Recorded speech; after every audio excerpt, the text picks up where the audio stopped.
நம்முடைய பாவ புண்ணியம் அப்படிங்கிறது தனி. அது எல்லாருக்கும் தனி, இன்னொருத்தனுக்கு பாஸ் பண்ண முடியாது.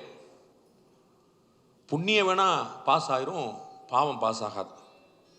நீங்கள் புரிஞ்சிருப்பீங்க, உங்களுடைய தாத்தா ஒரு பேங்க்கில் டெபாசிட் வச்சுருந்தாருன்னா நீங்கள் அதை லீகல் ஹையர் சொல்லி வாங்கிக்கலாம். உங்கள் தாத்தா லோன் வாங்கியிருந்தாருன்னா சாரி தாத்தா மறுகையா போயிட்டார் அப்படின்னு சொல்லி தப்பிச்சுக்கலாம். இன்றைக்கும் சட்டம் அவ்வளோதான். புண்ணியமாவது பாஸ் ஆயிரும், பாவம் அங்கேயே தான் நிற்கும், அடுத்தவங்கள்ட்ட கூட போகாது, அது அப்படியே தான் நிற்கும். அப்போ நமக்கு புண்ணியங்களை கூட்டிட்டு பாவங்களை குறைக்கிற தேவை இருக்குது. அப்போ பக்தி அப்படிங்கிறது எல்லோரும் சேர்ந்து செய்யக்கூடியது, ஆனால் அதன் கிடைக்கக்கூடிய பலன்கிறது தனித்தனியாக கிடைக்கக்கூடியது.